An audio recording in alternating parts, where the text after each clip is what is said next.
우리가 지난 시간에 하나님의 사랑을 극상의 사랑이라고 이렇게 표현을 했어요. 이 극상의 사랑을 우리가 받았다 그랬습니다.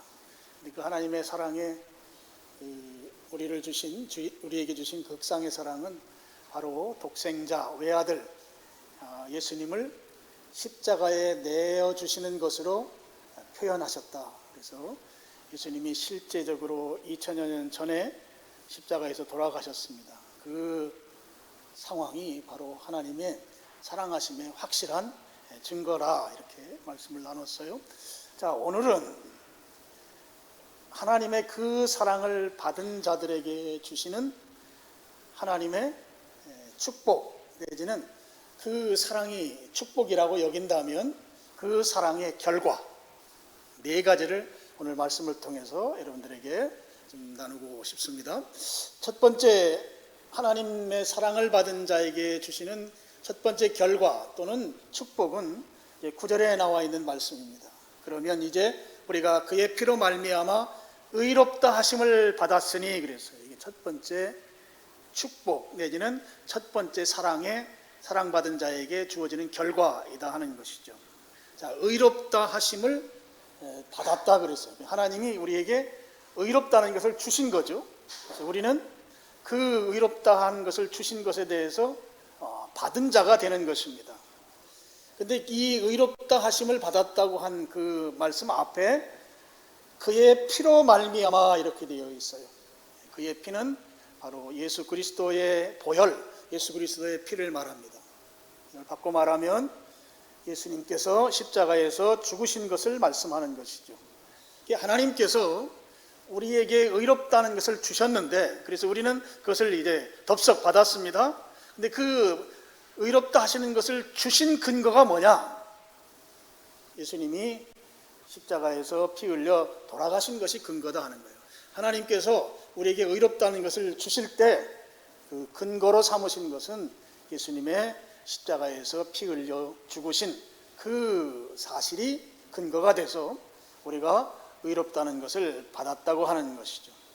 자, 의롭다는 것이 무슨 의미인가 하면 하나님 편 삼아 주셨다는 말이에요. 가장 쉽게 우리가 이해하는 것은 하나님 편 또는 하나님의 가족 삼아 주셨다.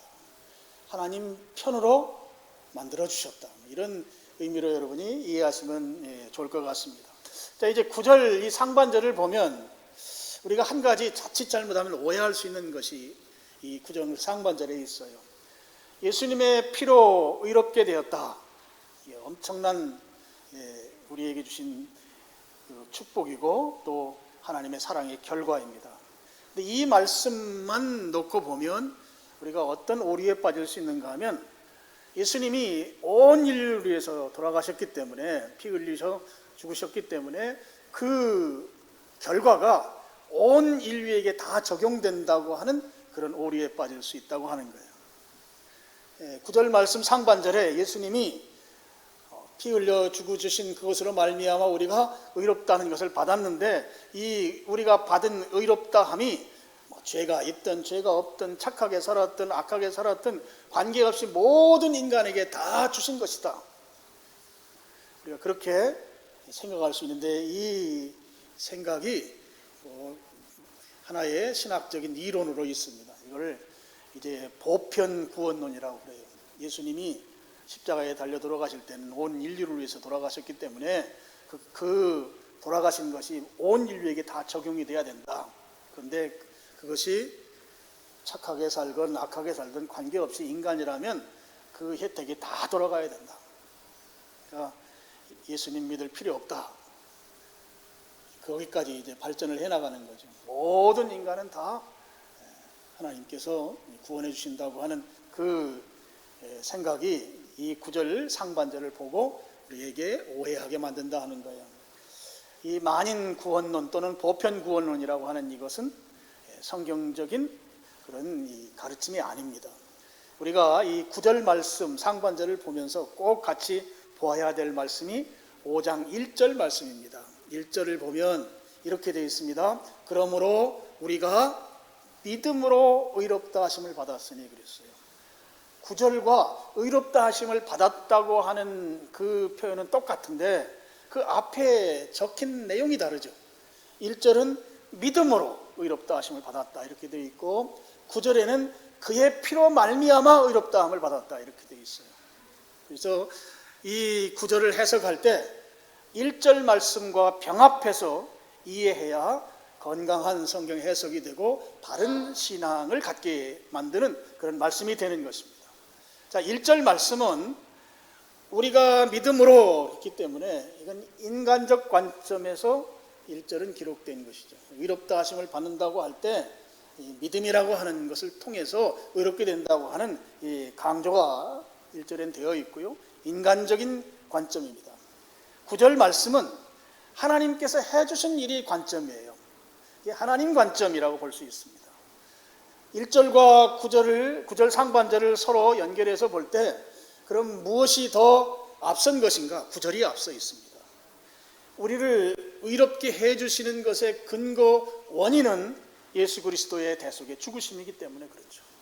예수님이 대신 죽어주신 것이 원인, 이유가 돼서 그것이 사실이 되기 때문에 그 사실을 믿을 때 우리가 의롭다함을 받게 된다고 하는 것입니다. 그래서 우리는 의롭다함을 받는데 예수님께서 피 흘려주신 예수님께서 십자가에 죽어주신 그 사실을 믿을 때에 그 의롭다고 하는 이것을 우리가 받을 수 있다고 하는 이 사실인 것이죠. 그래서 여러분 만인 구원론은 성경적인 그런 가르침이 아닌 거예요.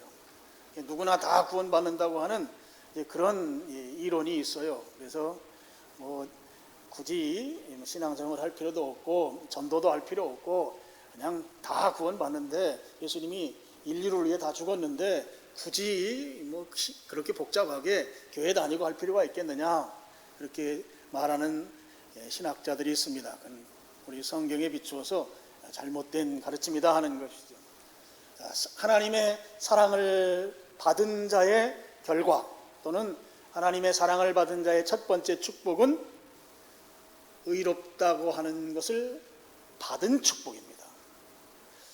하나님의 가족으로 인정된 것이죠. 하나님 편 삼아주신 그런 축복이 하나님의 사랑을 받은 자의 첫째 축복 또는 첫째 결과라고 하는 것이에요. 두 번째 결과는 9절 하반절에 있습니다. 9절 하반절 더욱 그로 말미암아 진노하심에서 구원을 받을 것이니 그랬습니다. 여러분 이 더욱이란 말이 써 있고 그 다음에 내용들이 기술되어 있습니다. 이 더욱이란 말은 9절 상반절 내용보다 더 사랑의 결과 내지는 사랑의 축복이 더 크다는 것이죠. 그러니까 그 상반절에 의롭게 되는 것과 비교했을 때 뒤에 나오는 진노하심에서 구원받는다고 하는 것이 더 큰 사랑의 결과이고 더 큰 사랑의 축복이다 이런 말씀인 것이죠. 여기에 진노하심이라는 표현이 나옵니다. 여러분 여기에 나오는 진노하심 그것은 하나님의 심판을 말해요. 하나님께서 심판하십니다. 로마서 2장 5절 말씀을 우리 스크린 보시고 같이 한번 읽어보겠습니다. 내 고집과 회개하지 아니한 마음을 따라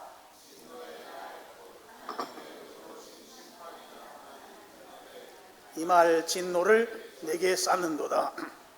여기에 보면 고집, 회개하지 아니한 마음, 이 고집과 회개하지 않는 마음은 거의 동격입니다.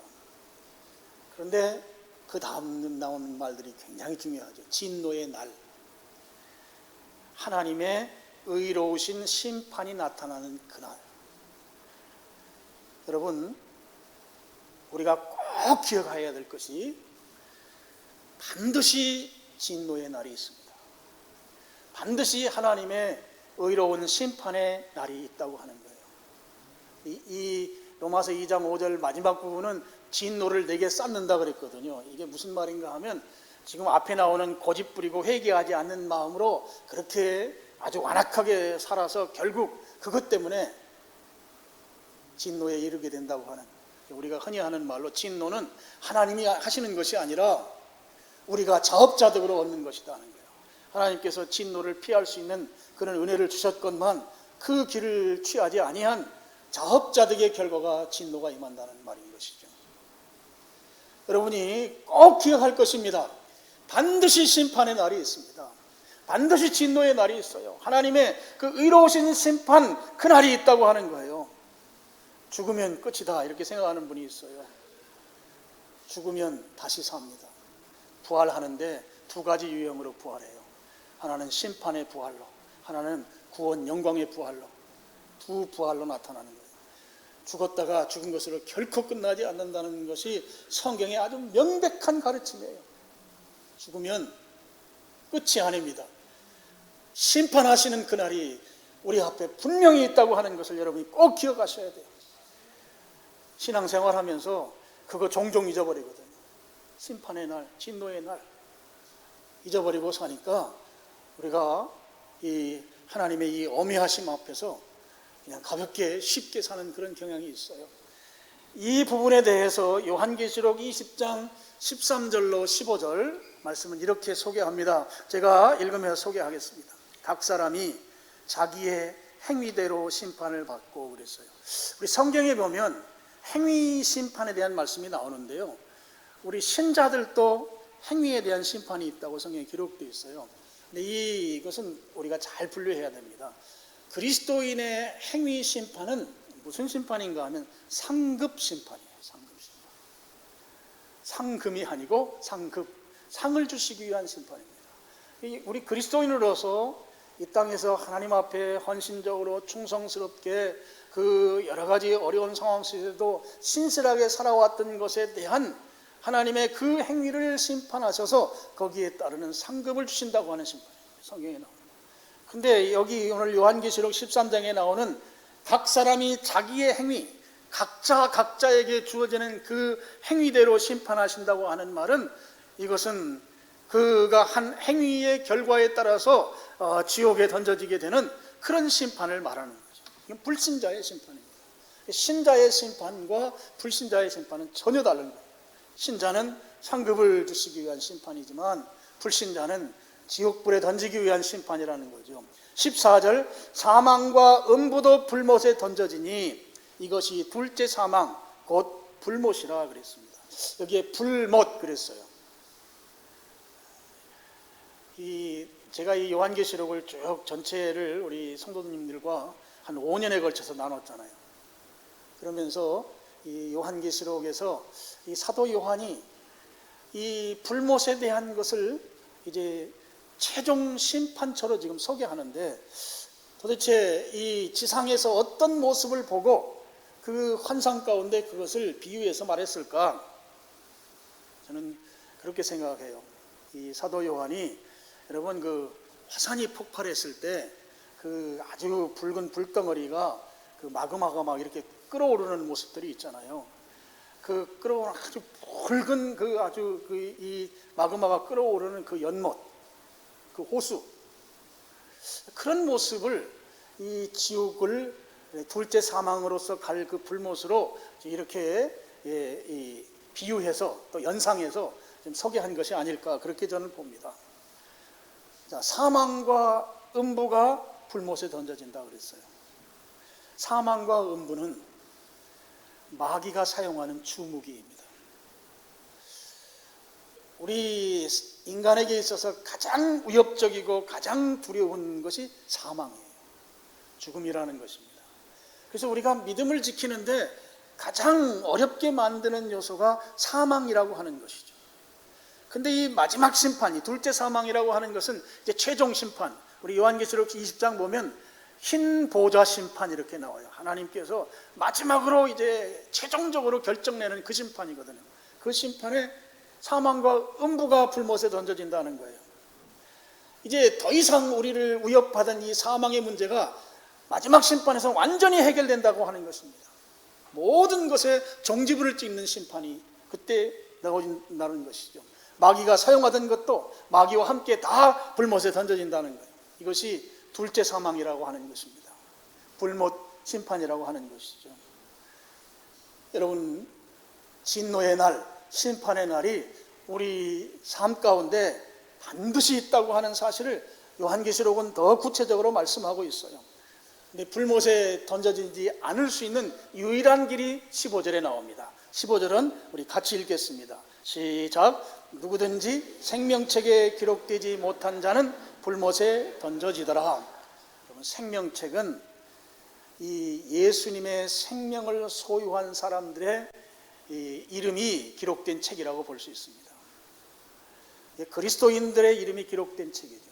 그 책에 이름이 기록되어 있지 아니하면 다 불못에 던져진다고 하는 것이죠. 여러분, 하나님의 사랑을 받은 자, 하나님의 극상의 사랑을 받은 자, 오늘 요한계시록의 말씀대로 하면 생명책에 기록된 자는 장차 우리에게 있을 심판의 날, 하나님의 진노의 날, 모든 것을 종지부짓는 그 둘째 사망의 날에 하나님께서 우리를 하여금 완전하게 구원의 은혜를 주신다고 하는 사실이 바로 하나님께서 우리를 사랑하신 결과 축복으로 온다고 하는 것을 오늘 이 9절 마지막에서 우리에게 분명하게 말씀하고 있습니다. 장차 오게 될 이 진노의 심판에서 우리를 구원해 주신다는 거예요. 그런데 이 구원이 9절 말씀에 의하면 의롭게 되는 것보다 더 큰 하나님의 사랑의 결과라는 것이죠. 오늘 생명책에 기록된 여러분 되시기를 주님의 이름으로 축원합니다. 우리는 한 사람도 성경에 말하고 있는 이 불못에 던져지는 그런 이 심판이 우리에게 없기를 주님의 이름으로 다시 한번 축원합니다. 세 번째로 하나님의 사랑을 받은 자에게 주시는 축복은 10절 마지막 부분에 나와 있습니다.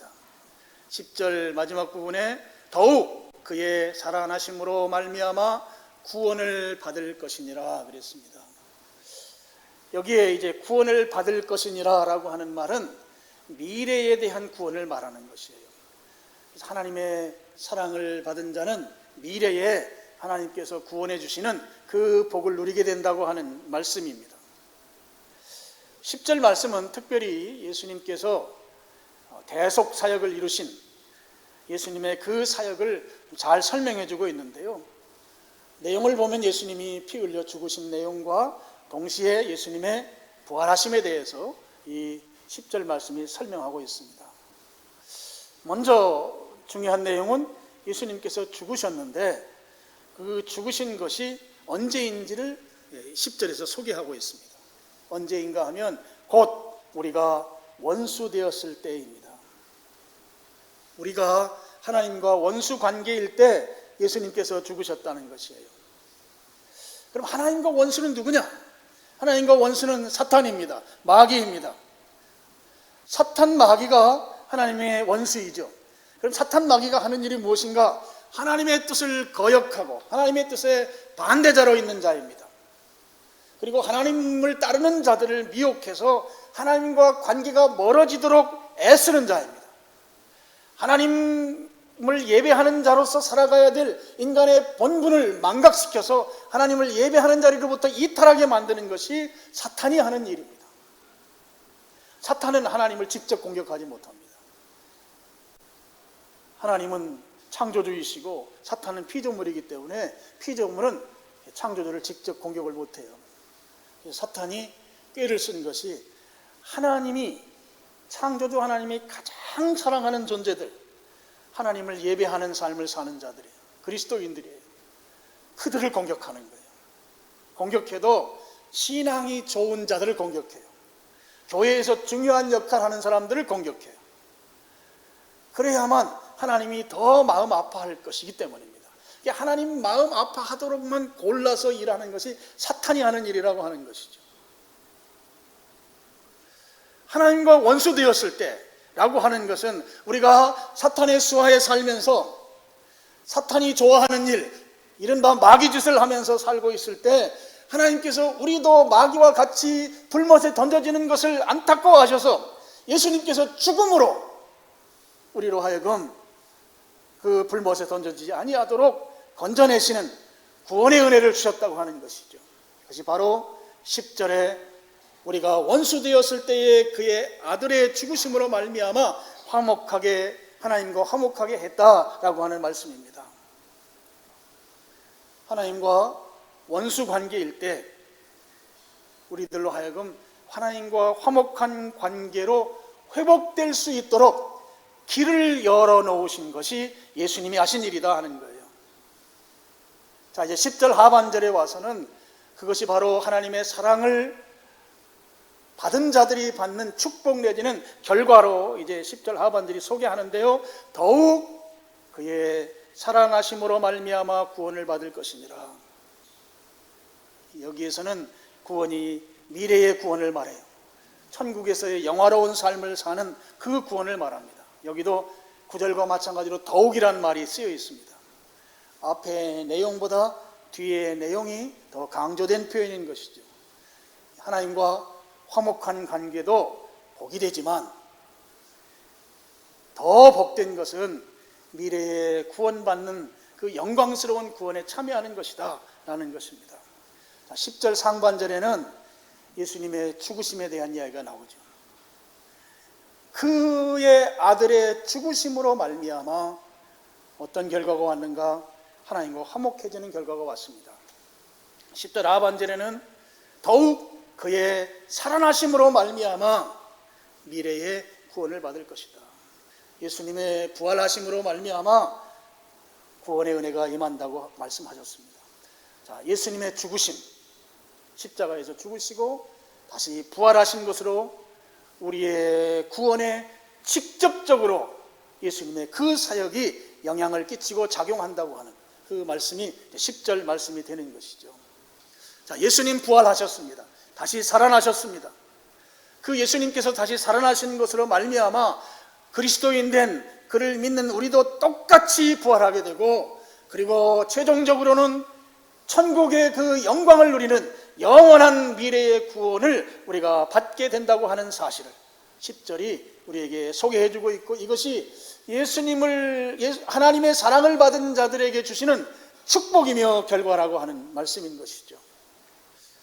오늘 10절에 살아나심이라는 말씀, 부활이죠. 이 살아나심이라고 하는 이 부분을 헬라어 원문으로 보면 살아나셨다고 표현되어 있지 않고요, 생명이라고 표현되어 있어요. 이 생명이 헬란말로 조에라고 하는 말이거든요. 이 생명이라고 표현된 거 우리 다른 번역 성경들도 대부분 다 생명, 영어 성경도 his life 이렇게 되어 있어요. life라고 생명으로 다 대부분 번역하고 있습니다. 근데 이 생명이 어떤 생명이냐? 조에라고 하는 헬란말로 쓰여지는 이 생명은 죽지 않는 생명입니다. 영원한 생명이에요.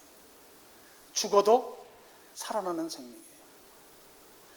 죽어도 죽지 않는 생명이 바로 이 살아나심이라고 하는 이 표현 속에 담겨 있다고 하는 거죠. 헬란 말에는요, 이 생명이라고 하는 헬란 말이 두 개가 있어요. 우리말이나 영어는 하나밖에 없는데요. 헬란 말에 또 다른 이 생명이라고 하는 헬란 말은 비오스라고 부릅니다. 영어의 그 바이오라고 하는 말이 여기에서 유래된 걸로 제가 알고 있습니다. 이 비오스는 어떤 생명인가 하면 우리 시편에 나오는 말씀처럼 우리가 한 70년 산다, 건강하면 80년 살 것이다 라고 하는 그 생명입니다. 우리가 이 땅에 사는 이 자연 세계 속에 나오는 이 일상, 자연적 생명을 말하는 것이죠. 근데 지금 그리스도의 생명으로 말미암아 이 영원한 구원이 임한다고 하는 것이 하나님의 사랑을 받은 자의 결과이며 축복인데, 지금 그것을 생명으로 소개하고 있거든요. 그러면 이게 어떤 의미인가 하면, 하나님께서 사랑해 주신 그 결과로 우리는 이 비오스라고 하는 생명밖에 없어요. 태어나서 죽을 때까지 가는 그 생명, 한계적 생명, 자연 세계 속에서 주어지는 그 생명이 우리의 전부였습니다. 그런데 그 생명으로 끝나게 되는 그 생명에 예수님의 생명, 영원한 생명, 이 조의 생명 안으로 우리가 들어가게 되는 것이죠. 믿음으로 말미암아 그 조의 생명 속으로 우리가 들어가는 거예요. 그래서 예수님의 생명 안에서 구원받는 것이거든요. 하나님의 사랑 안에서 구원받는 것이거든요. 그 생명 안에 들어감으로 말미암아 그 예수님의 영원한 생명 속에서 우리가 그 생명을 누리며 살 수 있게 되는 것입니다. 제가 이제 이 부분을 좀 이해하기 쉽도록 예화로 제가 주로 쓰는 것이 그거예요. 여러분, 촛불이나 등잔불 있잖아요. 촛불. 촛불은 초가 다 탈 때까지만 사용할 수 있어요. 그리고 어두울 때는 그래도 촛불 있어야 합니다. 이 촛불이 아무런 가치가 없을 때가 있습니다. 해가 뜨면 아무런 가치가 없어요. 태양이 떠서 낮이 환한데 촛불은 그야말로 이거 무의미한 거예요. 여러분, 우리 비오스 생명, 우리가 가진 이 인생 70년, 80년, 90년 사는 이 비오스 생명은 촛불과 같아요. 근데 이 주님이 주신 이 조의 영원한 생명은 이 태양과 같은 거예요. 그래서 그 태양 안에 들어가면 그야말로 내가 가지고 있는 이 생명은 아무것도 아닌 것과 같은 그런 것인 거죠. 바로 이것이 하나님의 사랑의 세 번째 결과, 축복이다 하는 것입니다. 자, 마지막 네 번째는 11절입니다. 11절은 이렇게 시작합니다. 그뿐 아니라 그랬어요. 그뿐 아니라는 말은 지금까지 하나님의 사랑을 받은 결과를 내가 소개했다.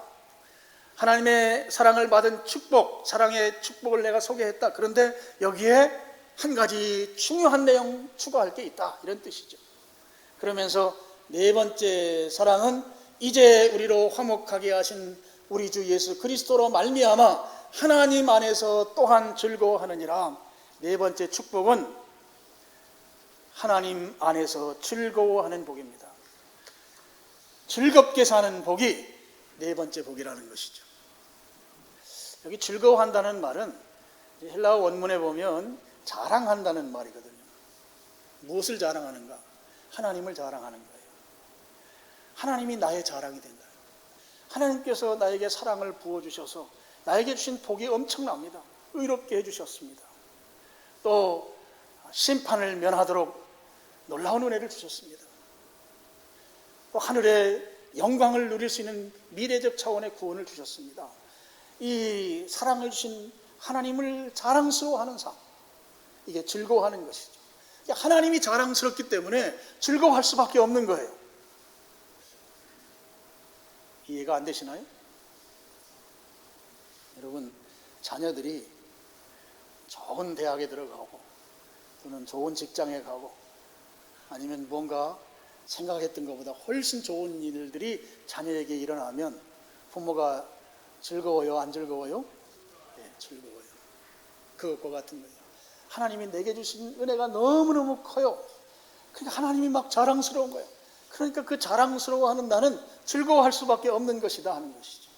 여러분, 우리는 하나님께서 베풀어 주신 그 극상의 사랑, 십자가의 사랑으로 말미암아 지옥 가는 이 진노의 심판으로부터 구원받았습니다. 이 사실을 믿으시길 축원합니다. 하나님이 사랑 베풀어 주셔서 그 불못, 영원히 꺼지지 않는 그 불못에서 영원히 죽지 아니하는 그 고통스러움으로부터 구원해 주셨다는 이 사실이 얼마나 자랑스럽습니까? 얼마나 감사한 일입니까? 그리고 그것으로 끝나는 것이 아니라 영원한 생명의 나라 천국 영광을 누릴 수 있도록 미래적 차원에서도 우리를 구원해 주셨다고 하는 사실입니다. 여러분, 이 사실을 믿으시길 축원합니다. 이 사실들이 우리가 무엇을 해서 얻은 것이 아니에요. 100% 전부 다 하나님께서 우리를 무한 사랑하셔서 베풀어 주신 결과라는 것입니다. 우리는 이렇게 크고 좋고 우리의 말로 다 표현할 수 없는 그런 엄청난 하나님의 은혜를 받았습니다. 은혜 받은 자들이 해야 할 것은 하나님께 감사하고 하나님을 자랑스러워하고 하나님께 대해서 오늘 11절 마지막에 나오는 것처럼 즐거워하는 삶을 살아야 하는 거예요. 즐거워해야 합니다. 하나님의 사랑을 받은 자로서 즐거워하는 여러분 되시기를 축복합니다. 근데 죄송하게도 잘 즐거워하지 못하는 것 같아요. 제가 코로나 겪으면서 우리 예배 인원도 많이 줄어들고 이렇게 상황들이 변화가 됐습니다. 우리 성도님들 이렇게 얼굴을 보면 그 코로나 이전보다 지금이 얼굴 표정들이 많이 굳어 있는 것을 느껴요. 저도 뭐 굳어 있겠죠. 여러분 죄송해요, 굳어 있다고 표현해서. 코로나 지나면서 더 그렇게 된 것 같아요.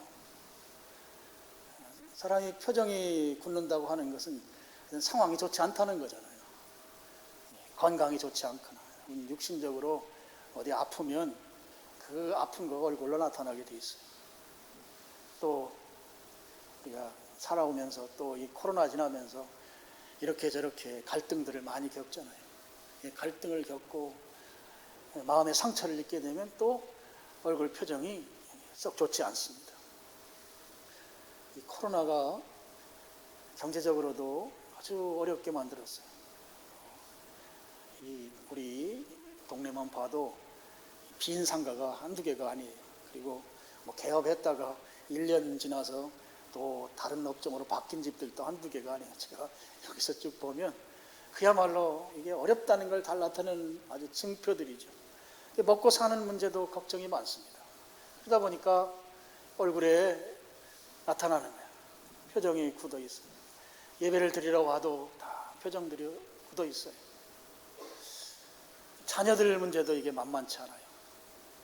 예전에는 그래도 다 졸업하고 하면 취업하고 다 해서 했는데 지금은 그것도 잘 안 되는 시대가 되고 또 요즘은 또 결혼들도 또 안 해요. 우리나라가 이게 참 어렵다 보니까 결혼 안 하고 자녀 안 낳고 상당히 심각한 수준까지 지금 와 있는 걸 여러분들이 뉴스를 통해서 이미 다 알 것입니다. 이런 요소들이 우리로 하여금 즐거움을 다 거두어갔어요. 그러다 보니까 우리의 표정에 그게 다 나타난다. 얼굴에 즐거움이 사라진 거예요. 근데 여러분 이걸 회복해야 합니다. 오늘 말씀을 통해서 여러분이 꼭 회복하길 바랍니다. 특별히 여러분 11절에 중요한 한 단어가 있어요. 11절 그뿐 아니라 하고 그 다음 단어가 굉장히 중요해요. 이제라고 합니다. 이제란 말은 지금입니다. 지금. 즐거워하는 삶은 미래야 이렇게 즐거워해야 되는 게 아니에요. 지금 즐거워해야 돼요. 지금부터. 오늘부터 즐거워해야 하는 것이에요. 아니 몸이 건강이 안 좋은데 어떻게 즐거워할 수 있습니까? 지금 걱정거리가 갈등이 한두 가지가 아닌데 먹고 사는 문제가 심각한데 어떻게 내가 즐거워할 수 있습니까? 여러분 성경에서 즐거워하라고 한 이 말씀은 보다 근원적으로 하나님의 사랑을 예수 그리스도를 통해서 우리에게 주신 그 사랑의 결과 축복으로서 우리에게 즐거워하라고 한 이 말씀은 그런 우리의 삶의 즐거움을 빼앗아가는 요소들도 하나님께서 반드시 해결해 주시겠다고 하는 전제가 있다는 걸 믿으시길 바랍니다. 웅덩이에 빠뜨려 놓고 밖에서 이놈이 어떻게 빠져나오나 보고 있는 하나님이 아니란 말이에요. 웅덩이에 빠진 나를 건져주시는 하나님이십니다. 하나님은 우리의 아버지이십니다. 하나님은 나의 아버지시라고요. 아버지신 사실을 믿으십니까? 아버지신 걸 믿으세요? 하나님은 아버지이십니다. 이 아버지는 어떤 아버지이신가? 마태복음 7장 11절에 보면 육신의 아버지도 아무리 악해도 자식이 떡 달라고 하면 돌멩이 주면서 너 이거 먹어라 이럴 아버지 없다. 그런데 하물며 하늘에 계신 너희 아버지께서 하나님 아버지께서 구하는 자에게 좋은 것으로 주시지 않겠는가? 육신의 아버지보다는 훨씬 나은 아버지가 하늘 아버지라는 것이에요. 하나님은 우리의 아버지이십니다. 이 아버지가 우리를 치료해 주실 거예요. 하나님은 치료자이세요. 질병을 치료하고 마음의 병을 치료하고 여러분의 인생사 속에 있는 그 즐거움을 앗아가는 요소들을 치료해 주실 거예요. 그래서 치료하는 하나님, 히브리 말로 야훼 라파 그러잖아요. 라파라는 말이 의사라는 말이에요. 하나님이 치료하는 분이십니다. 여러분의 즐거움을 빼앗아가는 것을 하나님께서 아버지로서 다 치료해 주실 것을 믿습니다. 하나님은 물주세요. 물주. 뭐요? 물주. 하나님이 만유의 대주제, 이런 말 들어보셨어요? 만유의 대주제. 이 세상 모든 것의 오너십이 하나님이다 하는 거예요. 하나님이 이 세상 모든 것을 다 하나님 것으로, 하나님의 소유로 갖고 계시다 하는 것입니다. 그러니까 우리가 시쳇말로 하나님이 물주다, 이렇게 말씀을 드리는 거예요. 여러분, 경제적으로 어려운 가운데 있습니까? 하나님께 구하시기 바랍니다. 여러분, 치료 가운데 좋은 치료가 금융치료래요. 금융치료. 무슨 치료? 예, 금융치료. 하나님이 여러분들에게 금융으로 치료해 주실 것입니다. 만유의 대주제이신 하나님이 이 모든 만물을 다 소유하고 계신 그 하나님께 구하면 하나님께서 여러분에게 금융치료해 주실 것입니다. 여러분, 이 하나님 우리에게 즐거워하라는 거예요. 그래서 오늘 지금 내 형편이 즐거워할 형편이 못 되더라도 여러분 즐거워하시길 바라요. 여러분, 예배당 나올 때 그때는 속상하고 어렵고 또 짜증스럽고, 야, 이거 꼭 이 교회 가야 되나 막 이런 갈등 속에서 왔을지도 모르겠어요. 근데 여러분, 정말 하나님의 아버지이시고 치료자이시고 만유의 대주제이시고 그런 하나님께 구하면 좋은 것으로 주시겠다고 약속하신 그 하나님께 여러분이 반드시 구하시면 여러분에게 즐거움을 원천적으로 회복시켜 주실 것이다 하는 거예요. 그 하나님 앞에 나오셔서 진정으로 오늘 하나님의 사랑을 받는 자들에게 주시는 이 축복, 마지막 네 번째 축복, 그리고 이 축복은 지금 우리가 반드시 실현해야 하는 이제라고 하는 표현을 통해서 지금 현재 내가 즐거워해야 되는 거예요. 여러분, 점심 잡수실 때도 즐겁게 잡수세요. 그래야 소화도 잘 되고요. 소화가 잘 된다는 것은 또 살도 안 찐다는 거예요. 그러니까 맛있게 잡수시고 즐겁게 웃으시고, 웃으면 복이 온다고 그랬어요. 세상 말이지만 아주 성경적인 원리가 담겨있는 표현입니다. 이렇게 즐겁게 사는 여러분 되시기를 주님의 이름으로 축원합니다. 네. 찡그리지 마시고 즐겁게 사는 여러분 되길 바랍니다. 기도하겠습니다. 아버지 하나님, 오늘